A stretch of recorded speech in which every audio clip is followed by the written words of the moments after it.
Joining us for our first panel this morning, we welcome Diana Palmerin-Velasco. She's the Senior Director, Future of Work with the Canadian Chamber of Commerce. Welcome.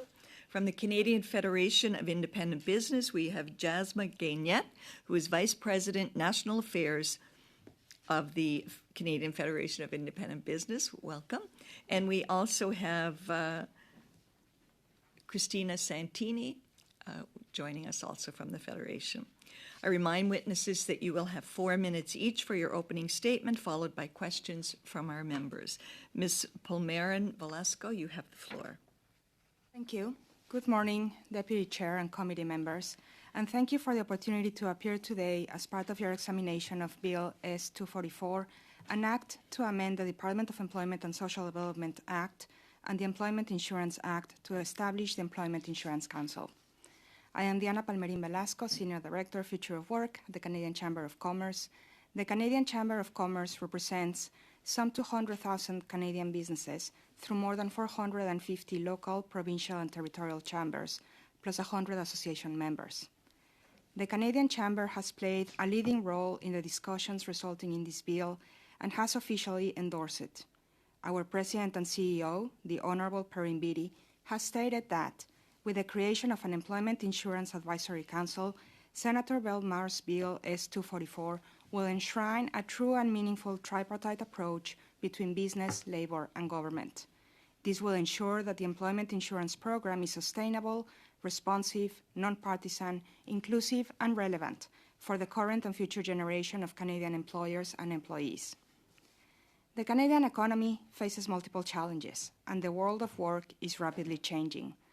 In the context of the post-pandemic recovery, an aging population, skills shortages, and transition to a digital and green economy, we need to create conditions for business, labor, and government to work together as true partners.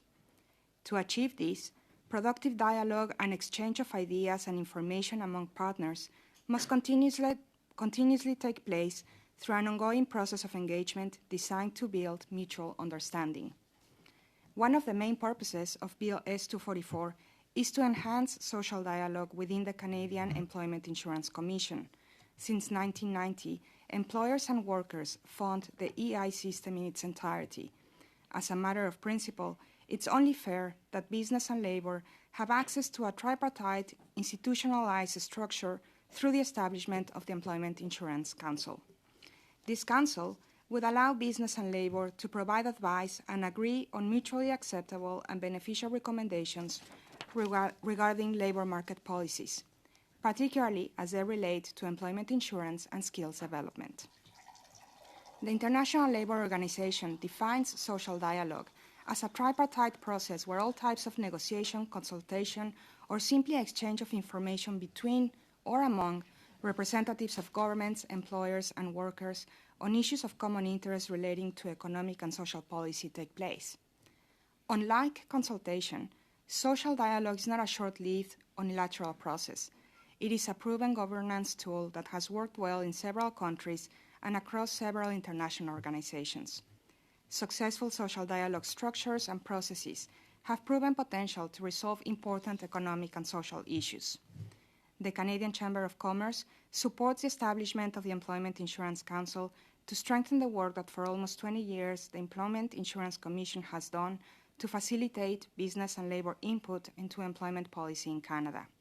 Employers are invested in the viability of the EI program, and as such, we want to be true partners in finding and implementing solutions to ensure a well-functioning system that meets the needs and expectations of Canadians. Thank you for providing me with this opportunity to appear, and I would be pleased to take any questions you might have. Thank you. Thank you very much, Ms. Palmerin-Velasco, for your remarks.